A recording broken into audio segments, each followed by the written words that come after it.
안녕하세요. 사연 속으로의 진행자 성우 이조안입니다.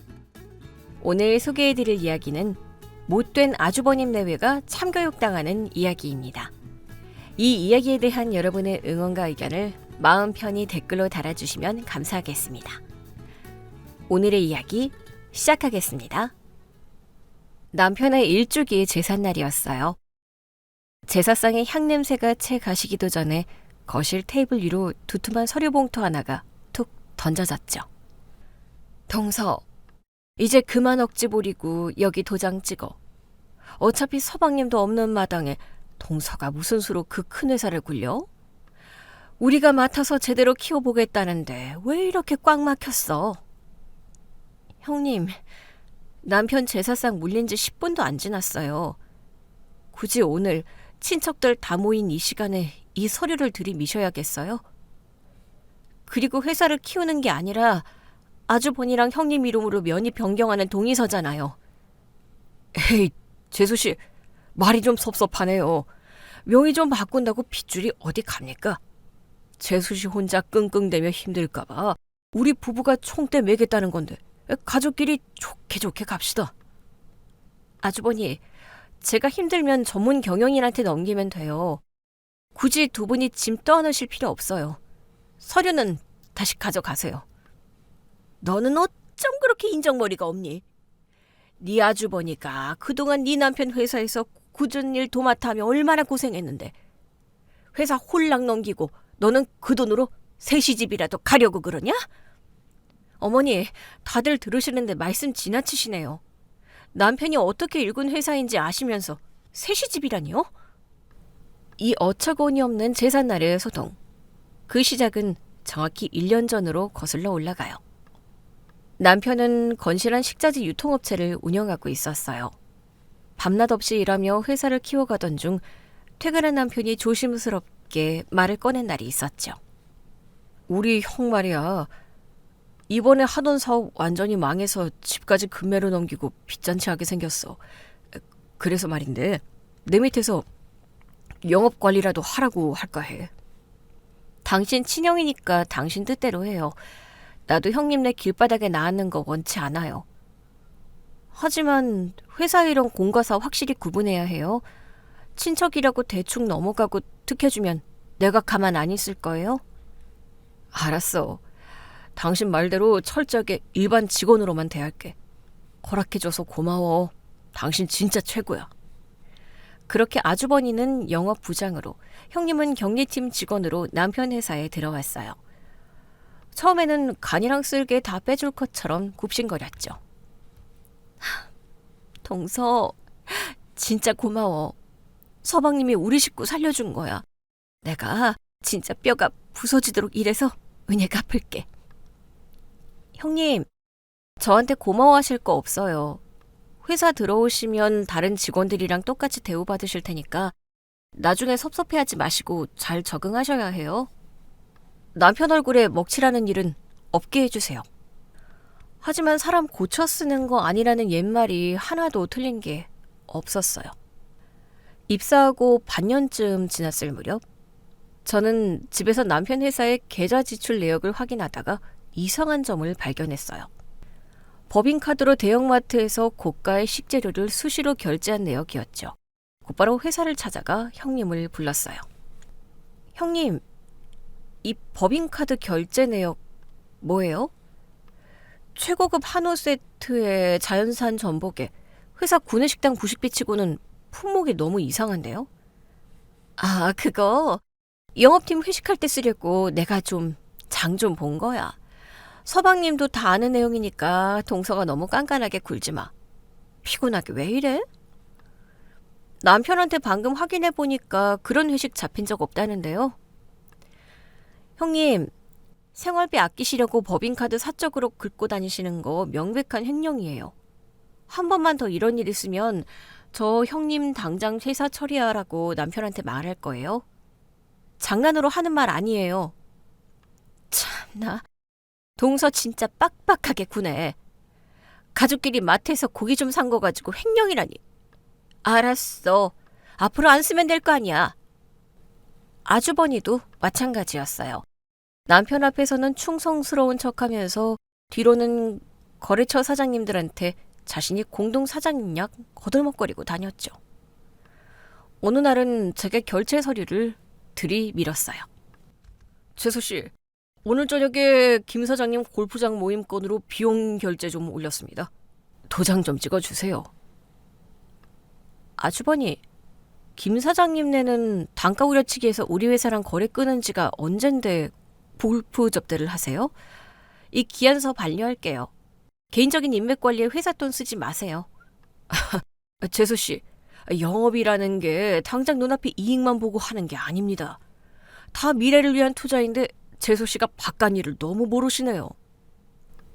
아주버니, 남편 회사는 자선단체가 아니에요. 명확한 사업 목적 없는 접대비 지출은 앞으로 점령 금지입니다. 이렇게 제가 수시로 제동을 걸고 관리 감독을 철저히 하자 두 사람은 겉으로는 알겠다고 하면서도 눈빛이 달라지기 시작했어요.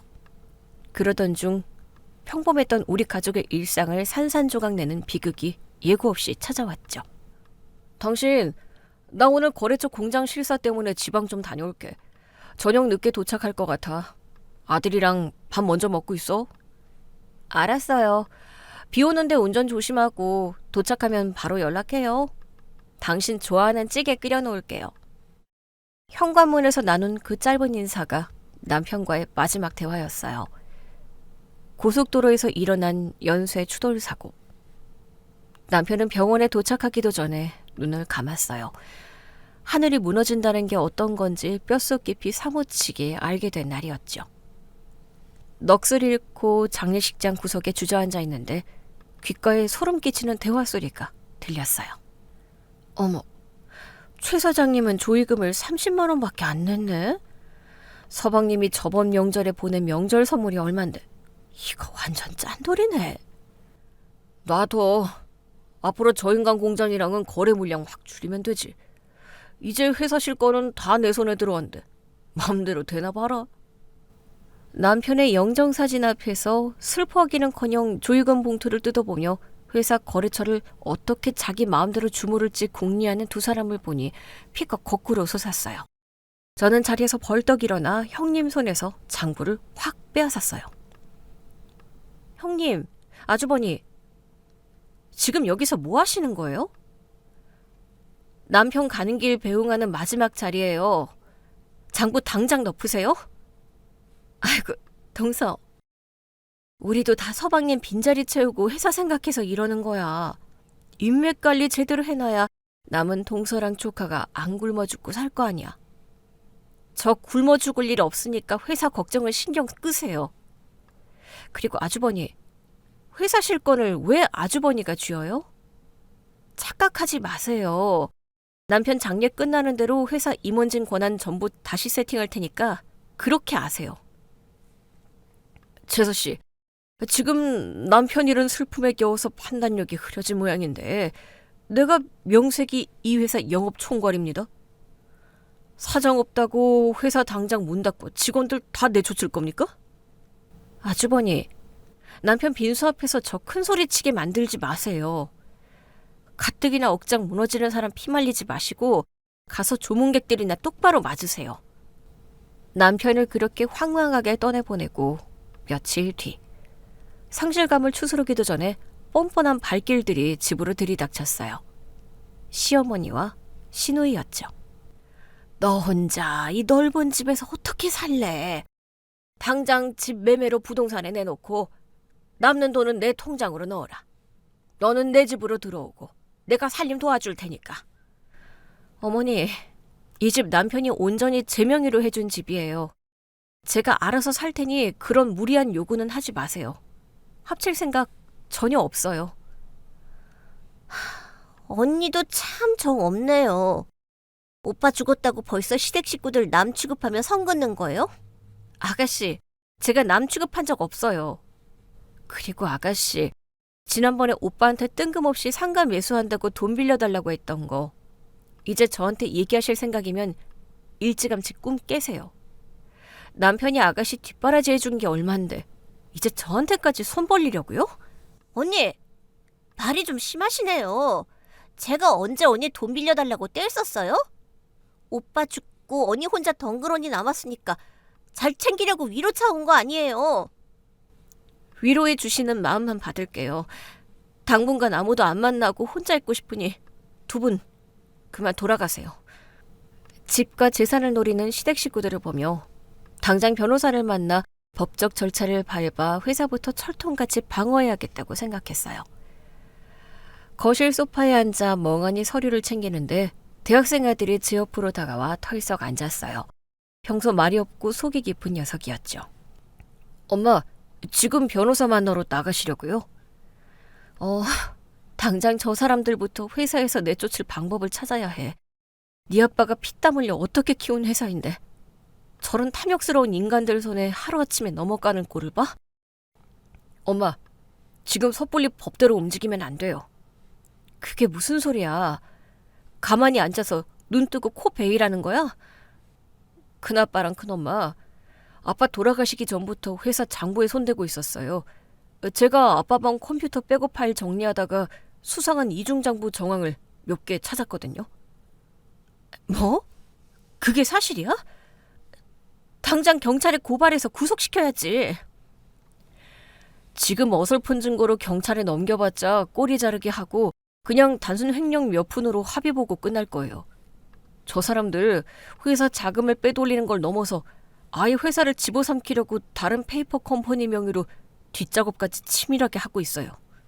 뒷작업이라니 대체 어디까지 손을 뻗친 거야? 엄마, 저 사람들 바닥까지 확실하게 끌어내리고 싶죠? 그럼 저 믿고 딱 1년만 모른 척 져주세요. 1년? 1년 동안 저 사람들이 회사를 완전히 엉망으로 거덜낼 텐데 그걸 어떻게 두 손 놓고 지켜봐. 얕게 건드리면 방어막만 두꺼워져요.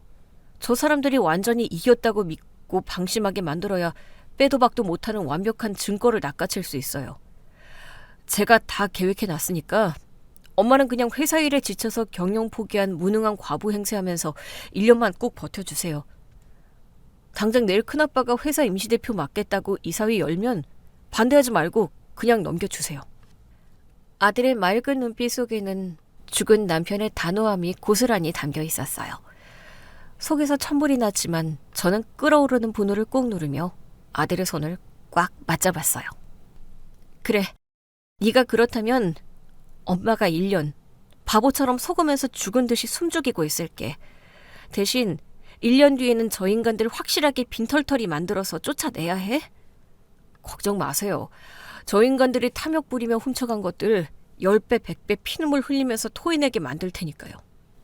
그날부터 저는 세상에서 가장 멍청하고 세상 물정 모르는 며느리 연기를 시작했어요. 아주버니에게 회사 임시 경영권을 위임했어요. 제가 권력을 내려놓자 아주버니와 형님은 물 만난 고기처럼 회사 돈을 물쓰듯 쓰며 회장님, 사모님 행세를 하고 다녔어요. 그 1년의 길고 긴 침묵이 자신들의 목을 조르는 어떤 거대한 올가미가 될지 그들은 꿈에도 모른 채 매일 샴페인을 터뜨리고 있었죠. 그리고 마침내 모든 준비를 끝마친 남편의 일주기 제삿날이 밝아온 거였어요. 남편의 장례가 끝나고 한 달 뒤, 저는 아주버니에게 회사 임시 대표직을 일임한다는 위임장에 도장을 찍어주었어요. 아주버니와 형님은 겉으로는 무거운 척했지만 입꼬리가 실룩거리는 것을 숨기지 못했죠. 그들의 허세가 극에 달한 건 시어머니의 칠순 잔치날이었어요. 형님은 시내에서 제일 비싼 호텔 뷔페의 대형 룸을 통째로 빌렸어요. 친척들만 수십 명이 모인 자리였죠. 친정엄마와 제 친오빠도 그 자리에 참석했어요. 어머니, 제가 오늘 특별히 제일 비싼 코스로 준비했어요. 서방님 떠나고 어머니 적적하실까봐 며느리가 신경 좀 썼죠. 오냐, 첫째 며느리가 최고다. 첫째 아들이 대표 자리에 앉더니 이제야 집안이 좀 번듯하게 돌아가는구나. 언니, 저기 입구에서 친척들 답례품 나눠주는 것 좀 언니가 하세요. 큰언니는 지금 엄마 챙기느라 바쁘잖아요. 아가씨, 답례품 나눠주는 건 호텔 직원분들께 미리 부탁해 두었어요. 저도 오늘 며느리 자격으로 참석한 건데 문 앞에 서서 접객할 이유는 없어요.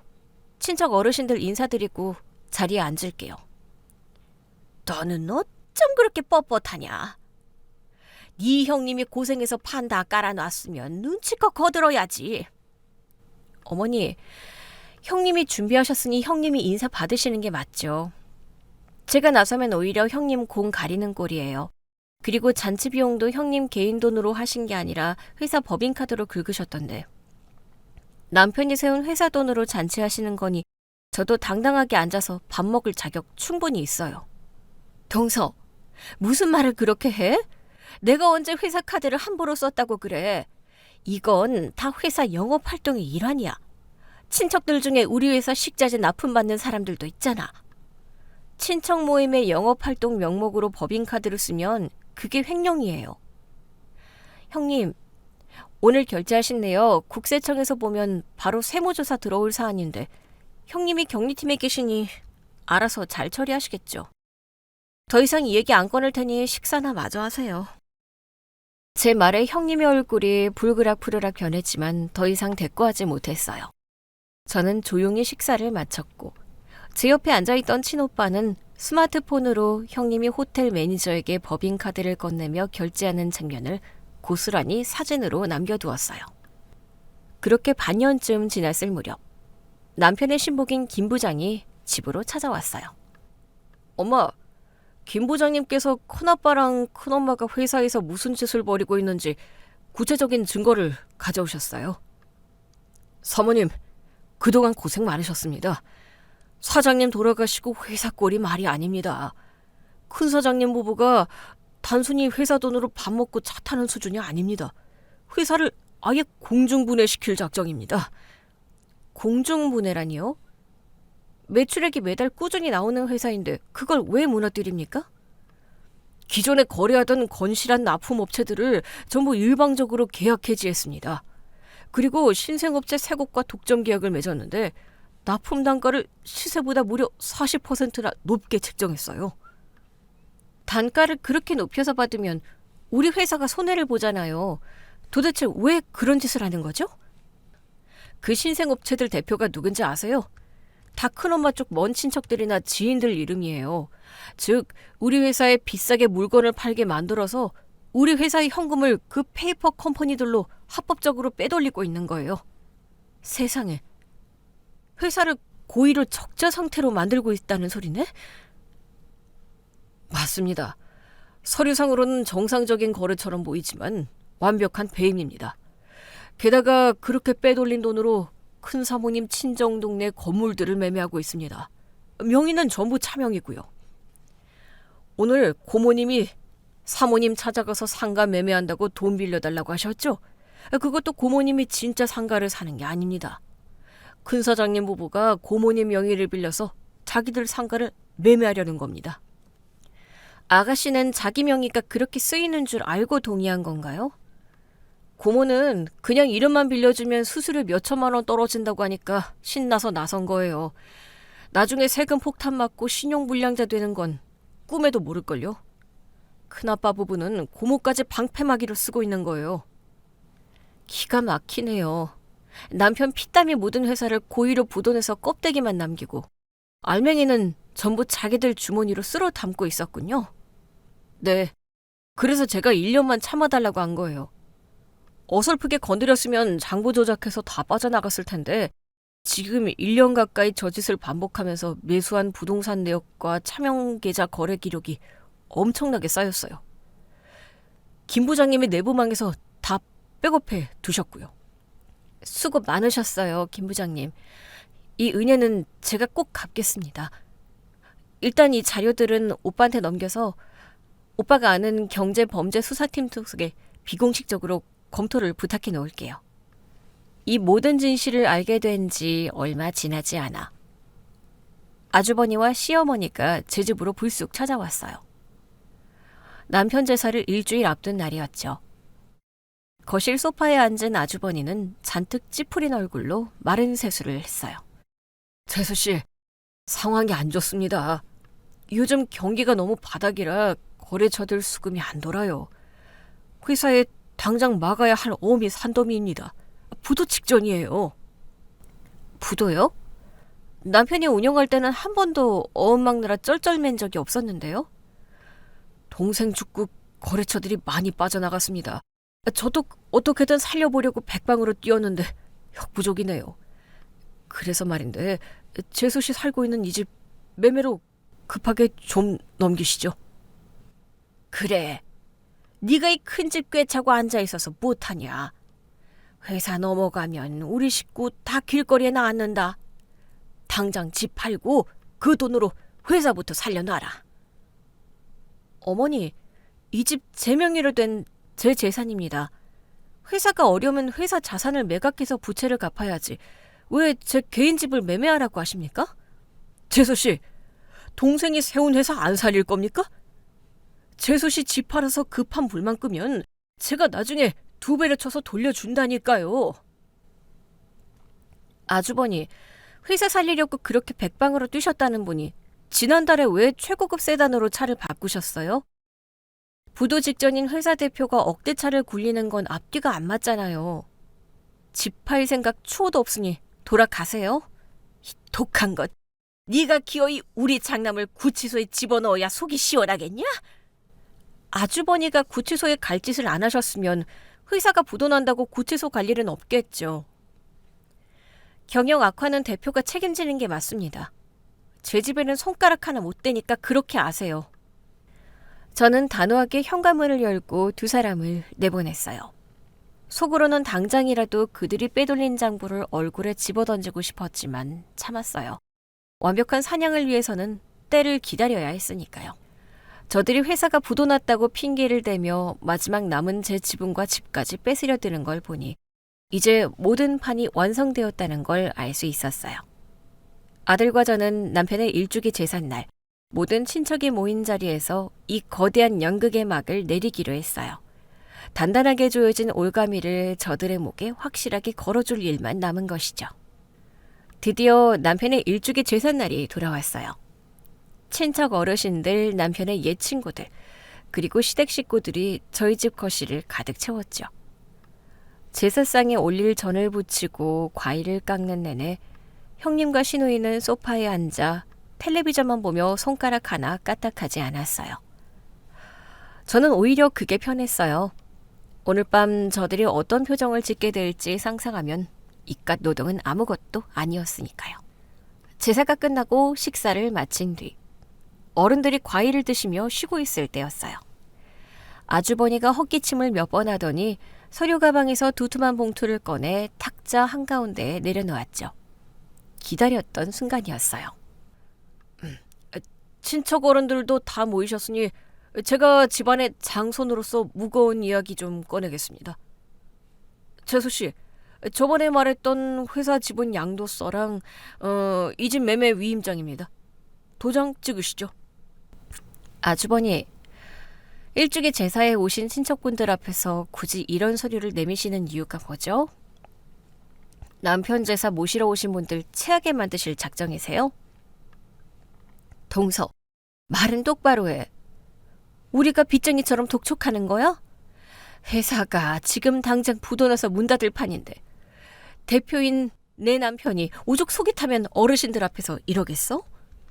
동서가 이 집 팔아서 회사 빚 갚는 데 보태야 서방님 얼굴에 먹칠 안 하는 거야. 네 형님 말이 100번 맞다. 네 남편이 어떻게 세운 회사인데 그걸 무너지게 내버려 둘 거냐? 넌 당장 이 집 처분해서 회사 살려라. 나는 그네가 회사 살리려고 백방으로 뛰어다니는 거 보면 아주 가슴이 찢어진다. 어머니, 형님, 2 분 다 뭔가 단단히 착각하고 계신 것 같네요. 남편이 어떻게 세운 회사인지 제일 잘 아는 건 저예요. 그래서 이 집 팔 생각 추호도 없고요. 회사 지분도 아주버니한테 넘길 생각 전혀 없습니다. 친척 어르신 중 한 분이 혀를 차며 거들었어요. 에이, 융통성이 없네. 가족끼리 뭉쳐서 위기를 극복해야지. 혼자 살겠다고 집을 꽉 쥐고 있으면 쓰나? 큰 조카가 회사를 살려보겠다는데 도와줘야지. 당숙 어르신, 사정 제대로 모르시면 함부로 말씀하지 마세요. 아주버니가 회사를 살리려고 뛰어다닌 게 아니라 회사를 고의로 망가뜨리고 있는 거라면 어쩌시겠어요? 제 말에 거시는 찬물을 끼얹은 듯 조용해졌어요. 아주버니 얼굴이 벌겋게 달아올랐죠. 최수 씨, 지금 제정신입니까? 어르신들 앞에서 감히 나를 모함해요? 내가 밤낮 없이 거래처들 만나서 술상무 노릇해가며 버틴 걸 다 아는데 고의로 회사를 망가뜨리다니요. 모함인지 사실인지 이제부터 확인해보면 알겠죠. 아들, 방에서 가져온 서류들 아주버니랑 형님 앞에 쫙 깔아드려. 방에서 대기하고 있던 아들이 커다란 종이 상자를 들고 나왔어요. 아들은 말없이 상자 안에서 수십 장의 서류 다발을 꺼내 탁자 위에 펼쳤죠. 첫 번째 서류는 거래처 납품 단가표와 세금 계산서 내역이었어요. 아주버니, 남편 살아있을 때부터 거래하던 우수 거래처들 일방적으로 다 끊으셨죠. 그리고 새로 계약 맺은 납품업체 3곳, 거기 단가가 시중가보다 무려 80%나 높게 책정되어 있더군요. 그 차액 다 어디로 갔습니까? 그거야. 요즘 물가가 오르고 식자재 수급이 어려워서 어쩔 수 없이 비싸게 들여온 겁니다. 재수 씨가 유통바닥 생리를 알아요? 유통바닥 생리는 몰라도 페이퍼 컴퍼니 수법은 알죠. 그 신생업체 3곳 다 형님 친정 조카랑 형님 고향 친구분 명의로 세워진 유령 회사잖아요. 우리 회사에서 비싸게 물건을 사주는 척하면서 그 차액 전부 형님 친인척들 계좌로 빼돌리셨잖아요. 동서, 무슨 헛소리야. 내 조카가 정당하게 사업해서 납품하는 건데 억지 좀 부리지 마. 증거 있어? 증거 여기 탁자 위에 다 깔려 있잖아요. 형님 조카분 명의로 된 회사, 지난주에 제가 사무실 주소로 찾아가 보니 텅 빈 창고 건물뿐이던데요. 간판도 없고 물류시설도 없는 유령회사가 무슨 수로 우리 회사에 한 달에 수억 원어치 식자재를 납품합니까? 너 지금 무슨 소리를 하는 거냐? 네 형님이랑 아주버니가 회사 돈을 뒤로 빼돌렸다는 거야? 네, 어머니. 빼돌린 수준이 아니라 아예 회사를 빈 껍데기로 만들고 있었어요. 회사가 부도 직전인 이유, 거래처가 끊겨서가 아니라 두 분이 회사 자금을 밖으로 다 유출했기 때문이에요. 이때 소파에 앉아있던 신우이가 눈을 동그랗게 뜨고 나섰어요. 언니, 그거 진짜예요? 아니, 큰오빠랑 세훈이가 그럴 리가 없잖아요. 오빠, 언니 말이 사실 아니지? 아가씨 걱정이나 하세요. 저기 두 번째 서류 뭉치 보이시죠? 아가씨 명의로 된 사업자 등록증이랑 대출 연체 서류들이에요. 대명이요? 언니, 그게 무슨 소리예요? 아가씨 반년 전에 신도시 상가 매매한다고 저한테 돈 빌려달라고 하셨죠. 그리고 아주버니까 상가 매매 명의만 빌려주면 매달 수수료 준다고 해서 명의 빌려주셨고요. 네, 오빠가 상가 매매해서 세입자 맞추면 저한테 매달 용돈 챙겨준다고 해서 신분증이랑 인감도장 다 줬어요. 가족인데 당연히 믿고 줬죠. 그 명의로 상가를 매매한 게 아니라 대형 프랜차이즈 식당을 냈더군요. 문제는 그 식당 인테리어 비용과 권리금 등 초기 세팅 비용을 전부 제1금융권과 제2금융권에서 아가씨 명의로 최대치로 대출을 당겼었다는 거예요. 대출이요? 오빠가 내 이름으로 빚을 냈다고요? 네, 무려 10억 원 가까이요. 그리고 그 식당 매달 고의로 적자 신고를 해서 지금 부가세 1,500만 수천만 원에 달해요. 아주버니랑 형님은 그 식당에서 나오는 현금 매출은 싹 다 차명 계좌로 빼돌리고 빚과 밀린 세금만 아가씨 이름으로 남겨둔 거예요. 아가씨 다음 달이면 당장 신용불량자 등록되고 국세청에서 아가씨 통장 다 압류 들어갈 겁니다. 제 말이 끝나기가 무섭게 신우이의 얼굴이 사색이 되었어요. 신우이는 떨리는 손으로 서류를 집어들고 확인하더니 이내 비명을 지르며 형님에게 달려들었죠. 언니, 이게 다 뭐야? 내 이름으로 10억을 대출받았다고? 상가 매매한다고 꼬드겨서 내 앞으로 빚을 산더미처럼 만들어놔? 아가씨, 이거 다 동서가 이간질하는 거야. 오해가 있어. 내가 나중에 다 설명할게. 일단 나봐. 나? 내가 지금 당장 신용불량자 돼서 길거리에 나앉게 생겼는데. 나? 오빠, 당신 동생한테 이럴 수 있어? 내가 오빠 뒷바라지 어떻게 했는데? 신우이는 형님의 머리채를 휘어잡고 거실 바닥을 뒹굴기 시작했어요. 형님도 지지 않고 신우이의 옷깃을 잡고 소리를 질렀죠. 죄사상은 이미 뒷전이었고 친척들은 경악하며 두 사람을 말리기 바빴어요. 저는 팔짱을 낀 채 그 난장판을 차분하게 내려다 보았어요. 다들 그만해. 재수씨, 이런 가짜 서류들 어디서 주워서 가족들 사이를 이간질하는 겁니까? 이거 명예훼손으로 당장 고소할 겁니다. 고소요? 마음대로 하세요. 안 그래도 오늘 이 자리에 아주버니 고소장 접수 도와주실 분들 모셨으니까요. 들어와, 오빠. 제가 현관문을 향해 말하자 문이 열리며 친오빠와 남편의 신복인 김 부장님이 사법경찰관 두 분을 대동하고 들어왔어요. 형사들을 보자 아주버니의 다리가 눈에 띄게 후들거렸죠. 사돈, 오랜만입니다. 제 동생이 하도 기가 막힌 일을 당하고 있다길래 제가 아는 지능범죄수사대 쪽 형사님들께 자문 구했습니다. 마침 김 부장님이 확실한 내부 회계 자료와 자금 추적 내역을 다 백업해 두셨더군요. 이게 지금 무슨 짓입니까? 가족끼리 덮고 넘어갈 일을 왜 형사까지 끌어들여요? 가족이니까 덮어달라고요? 아주버니까 제 남편 뒤통수 치고 저랑 제 아들 빈털터리 만들어서 길거리로 쫓아내려고 한 게 가족이 할 짓인가요? 김 부장님, 아주버니가 우리 회사 돈으로 매매한 부동산 리스트 어르신들 앞에서 쭉 읊어주세요. 네, 사모님. 여기 계신 큰 사장님 부부는 지난 1년 동안 회사 자금 30억 원을 페이퍼 컴퍼니로 빼돌렸습니다. 그리고 그 돈으로 큰 사모님 고향인 지방 신도시에 5층짜리 꼬마 빌딩 하나, 신축 상가 2채를 차명으로 매매하셨죠. 명의자는 전부 큰 사모님의 친정 식구들입니다. 친척 어르신들은 경악을 금치 못하며 웅성거리기 시작했어요. 늘 동생 회사 살리느라 뼈 빠지게 고생하는 척했던 아주버니 부부의 추악한 실체가 낱낱이 드러나는 순간이었죠. 그네야, 이게 다 무슨 소리냐? 네가 진짜 동생 회사 돈을 가로채서 네 처가 식구들 앞으로 건물을 사줬단 말이냐? 어머니, 아닙니다. 다 오해입니다. 저 김 부장 저놈이 앙심을 품고 서류를 위조한 겁니다. 위조는 아주버니가 하셨죠. 어머니, 아주버니가 훔친 돈이 우리 회사 돈뿐인 줄 아세요? 어머니 사시는 그 집 어머니 명의로 된 노대병 단독주택이잖아요. 내 집이 왜? 무슨 소리야? 아들, 할머니 집 등기부등본 떼어놓은 거 할머니께 드려. 아들이 서류 한 장을 시어머니 앞으로 내밀었어요. 서류를 받아든 시어머니의 손이 갈피를 못 잡고 흔들렸죠.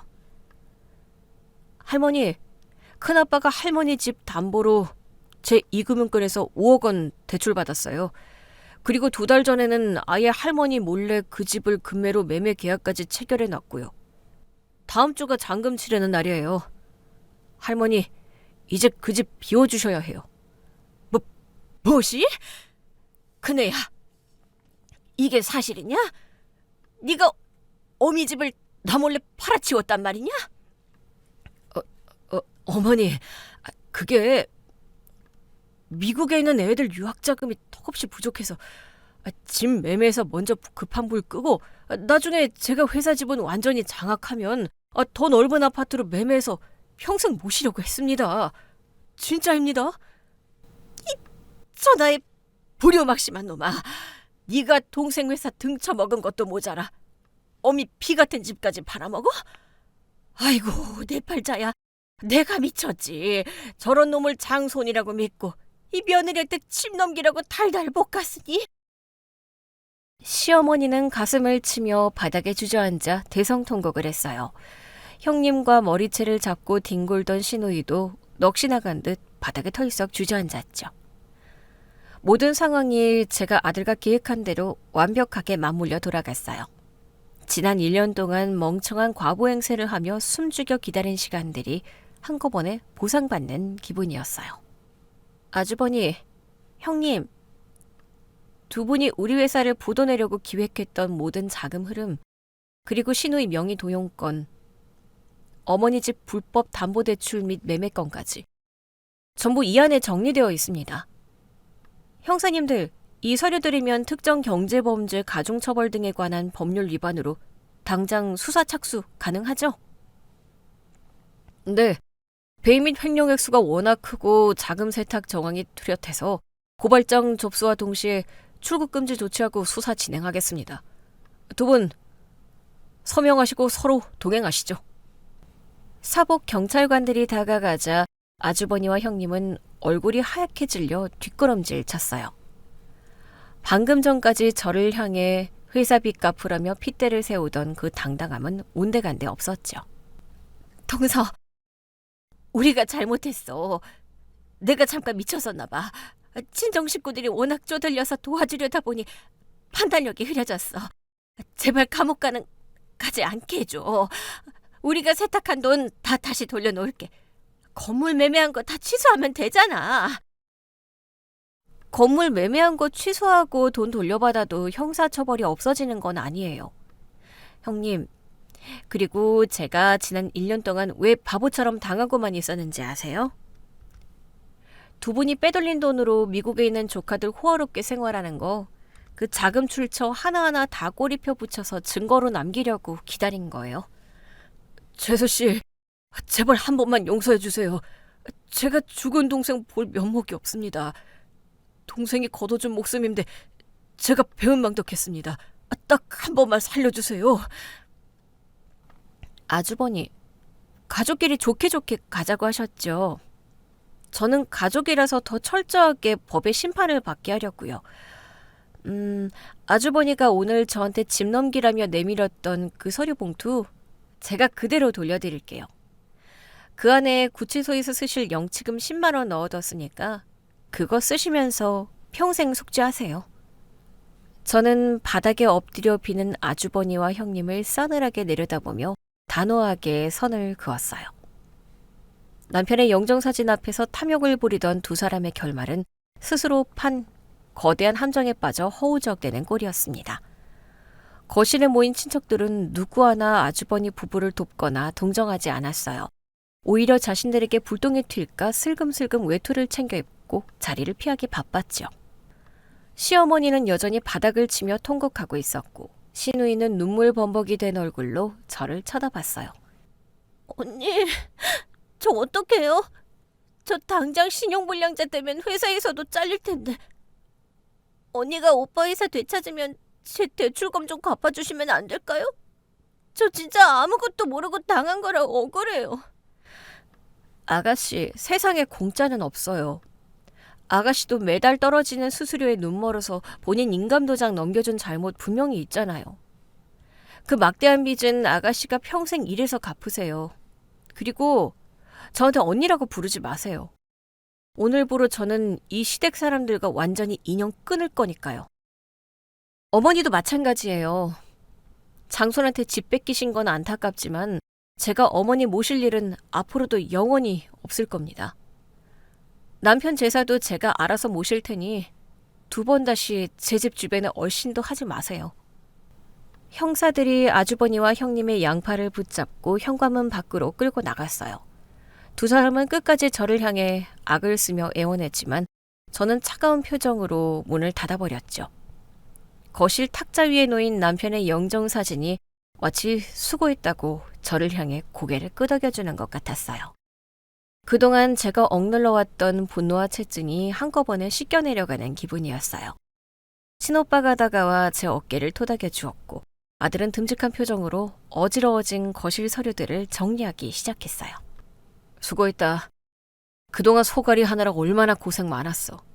이제 저 사람들 법의 심판 받게 하고 회사 다시 정상으로 돌려놓은 일만 남았네. 오빠. 김 부장님이랑 같이 내일부터 바로 출근해서 엉망으로 꼬인 거래처 장부부터 다 바로 잡을 거야. 남편 이름에 먹칠 안 하게 내가 직접 유능한 전문 경영인 알아보고 회사 제대로 굴려볼게. 모든 것이 제자리로 돌아가고 있었어요. 1년이라는 긴 인내의 시간, 그리고 완벽하게 준비된 그물의 타이밍은 아주버니와 형님 부부뿐만 아니라 시가 식구 전체를 돌이킬 수 없는 현실의 나락으로 떨어뜨렸죠. 그들은 헛된 탐욕 때문에 핏줄이라는 최소한의 울타리도 잃고 재산도 잃었으며 세상의 지탄 속에서 비참하게 죗값을 치러야만 할 운명이 된 거예요. 문 밖으로 경찰차가 떠나는 소리가 완전히 멀어지자 난장판이던 집안에는 다시 평온한 정막이 찾아왔어요.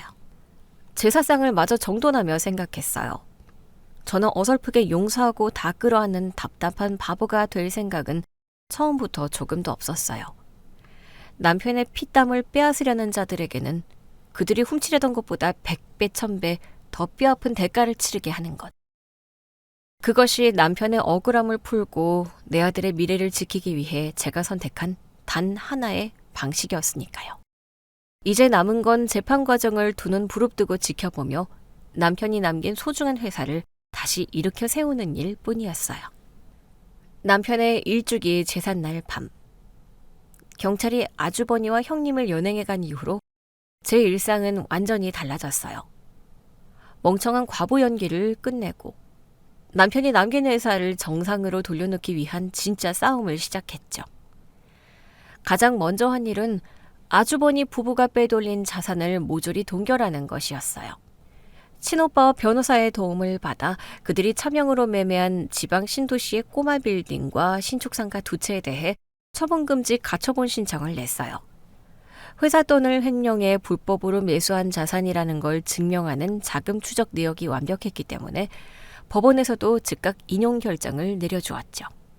그로부터 일주일 뒤, 저는 참고인 조사를 받기 위해 경찰서 경제팀 조사실에 출석했어요. 조사실 문을 열고 들어가니 유치장에 수감되어 있던 아주버니와 형님이 초췌한 몰골로 앉아 있었죠. 불과 몇 달 전만 해도 최고급 명품 옷을 휘감고 제사상 앞에서 제 집을 팔라고 큰소리치던 두 사람의 모습은 온데간데 없었어요. 헝클어진 머리에 화장기 없는 얼굴의 형님은 저를 보자마자 다짜고짜 바닥에 주저앉아 제 다리를 붙들었어요. 동서, 내가 잘못했어. 내가 잠시 돈에 눈이 멀어서 미쳤었나 봐. 제발 합의서 한 장만 써줘. 나 감옥 가면 우리 미국에 있는 애들은 누가 돌봐? 동서가 이렇게 독한 사람인 줄 알았으면 내가 감히 서방님 회사에 손 안 댔을 거야. 형님, 지금 와서 애들 핑계대지 마세요. 형님이 친정 식구들 명의로 페이퍼 컴퍼니 세워서 납품 단가 부풀리고 그 차익 챙긴 거 주서가님 앞에서도 다 인정하셨다면서요. 그 돈으로 매매한 상가들 전부 가압류 들어갔으니까 형님은 몸으로 죗값 치르실 일만 남았어요. 재수 씨가 오해하는 게 있습니다. 장부 조작하고 친인척들 끌어들여서 돈 세탁한 거 다 이 여자가 꾸민 짓입니다. 저는 영업 뛰느라 바빠서 경리팀에서 무슨 일이 일어나는지 하나도 몰랐어요. 명색이 대표인데 집사람의 결제 서류 올려주면 믿고 도장 찍어준 죄밖에 없다고요. 아주버니의 비겁한 책임 전가에 형님이 눈을 치켜뜨며 자리에서 벌떡 일어났어요. 당신 지금 나 혼자 독박쓰라는 거야? 내가 머리가 돌아가면 얼마나 돌아간다고 그 복잡한 돈 세탁을 혼자 다 해.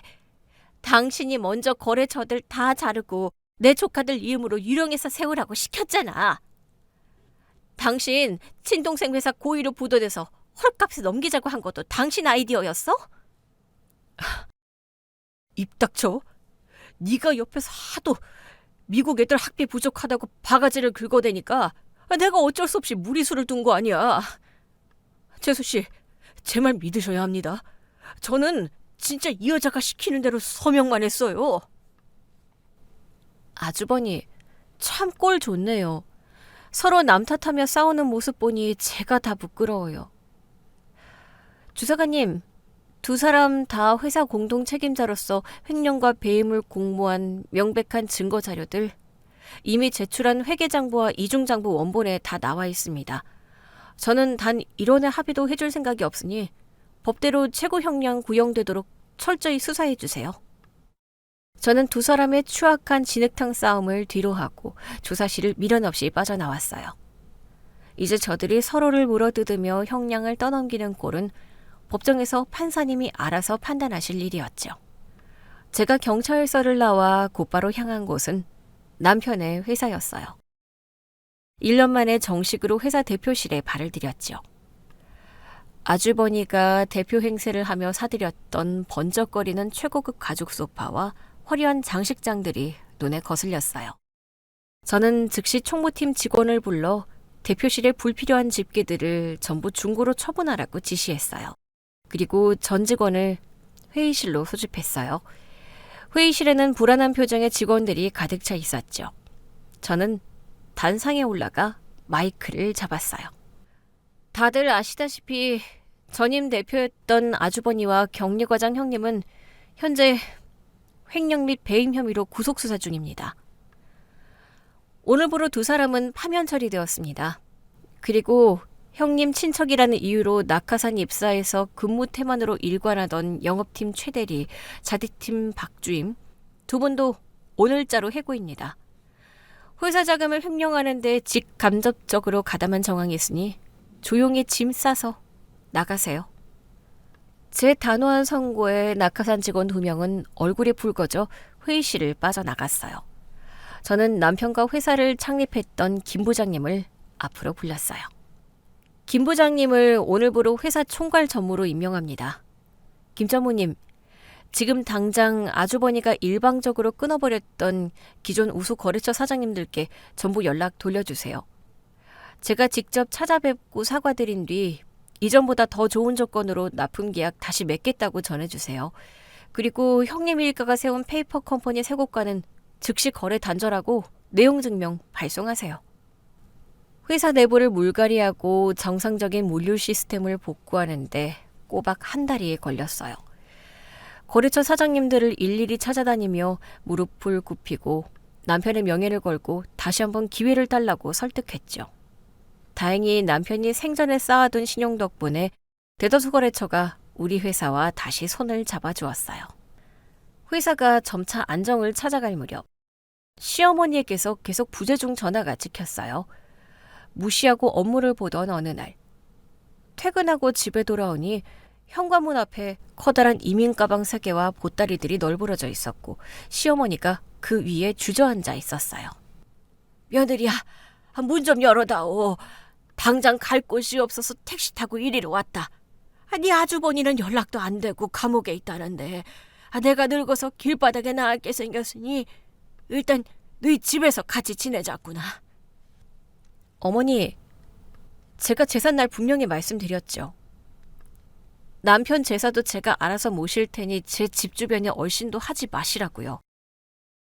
어머니가 맡긴 인감도장으로 어머니 집 몰래 팔아서 돈 빼돌린 건 어머니가 끔찍히 아끼시던 아주버니예요. 아주버니가 친 사고를 왜 저한테 와서 수습하라고 떼를 쓰세요? 아니, 이 독한 거사. 그래도 명색이 시험인데 밖에서 얼어 죽게 내버려둘 작정이냐? 네가 이 큰 집 놔두고 혼자 살면서 방 하나 내주는 게 뭐 그리 대수라고 유세를 떨어. 당장 문 열어. 어머니, 남편 살아있을 때 저한테 얼마나 모질게 구셨는지 벌써 잊으셨어요? 회사 임시권한 아주버니한테 넘겼을 때 저한테 집 팔아서 회사빚 갚으라고 아주버니네 식구들 길에 나앉으면 안 된다고 악다구니 쓰셨던 거 똑똑히 기억합니다. 그때 멀리서 시누이가 헐레벌떡 뛰어오는 모습이 보였어요. 머리는 산발에 화장은 다 번져서 알아보기 힘들 정도였죠. 시누이는 저를 보자마자 다급하게 소리쳤어요. 언니, 저 좀 살려주세요. 오늘 제 월급 통장 싹 다 가압류 들어왔어요. 큰오빠가 내 명의로 냈던 대형 식당 세금 밀린 거랑 대출이자 연체된 것 전부 저한테 청구서로 날아왔다고요. 저 내일 당장 파산 신청해야 할 판이에요. 언니가 회사 자금 좀 빼서 내 빚부터 좀 막아주면 안 돼요?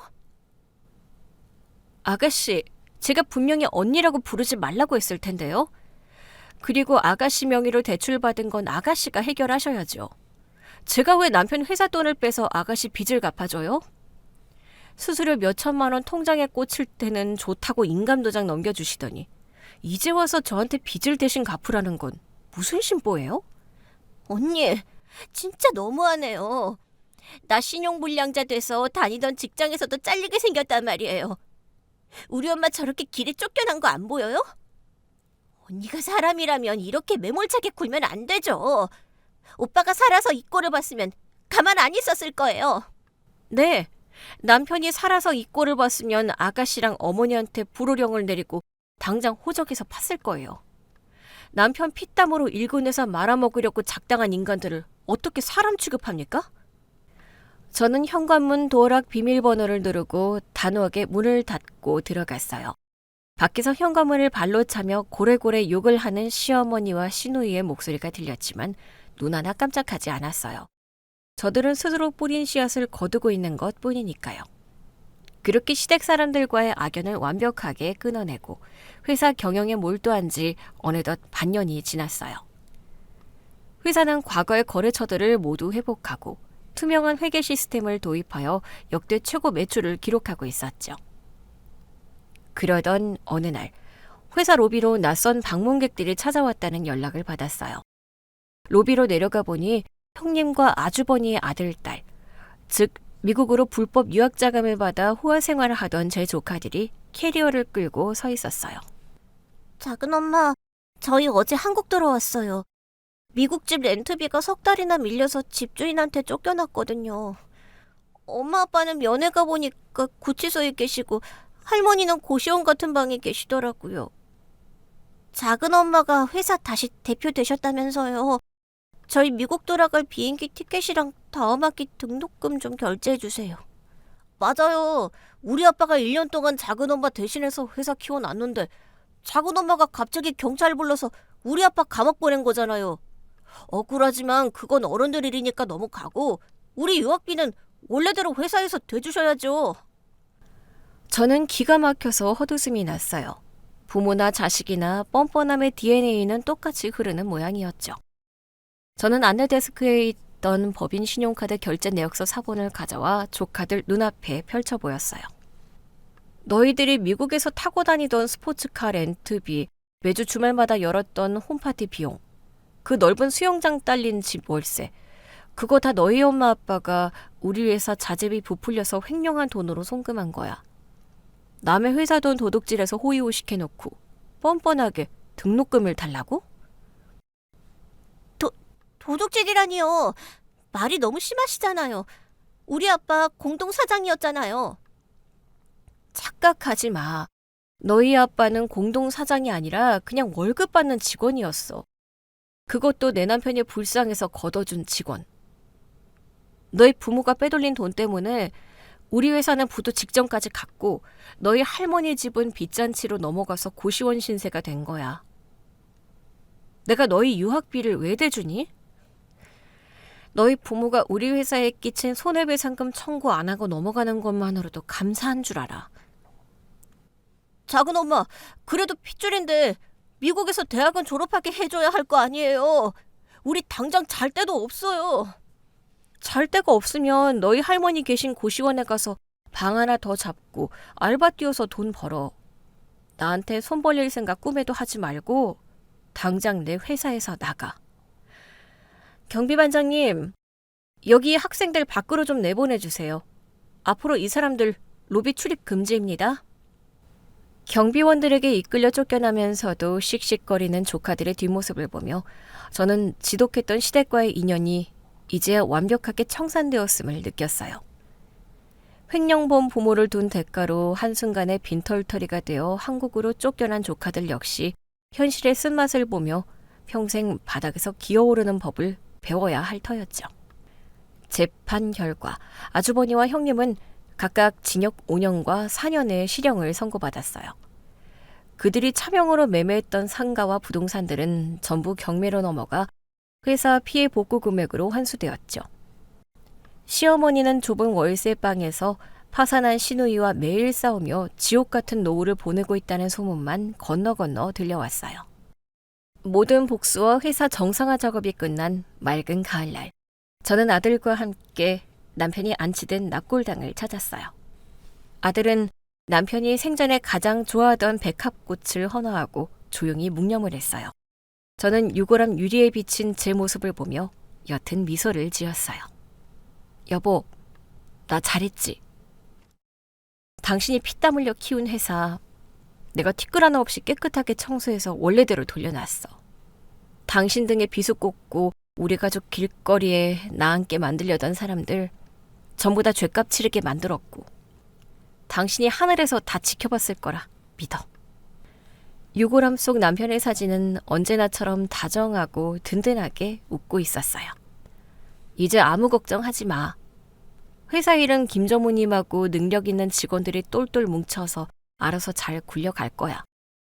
나도 이제 바보 같은 과부 연기 집어치우고 우리 아들 번듯하게 키우면서 진짜 내 인생 제대로 살아볼게.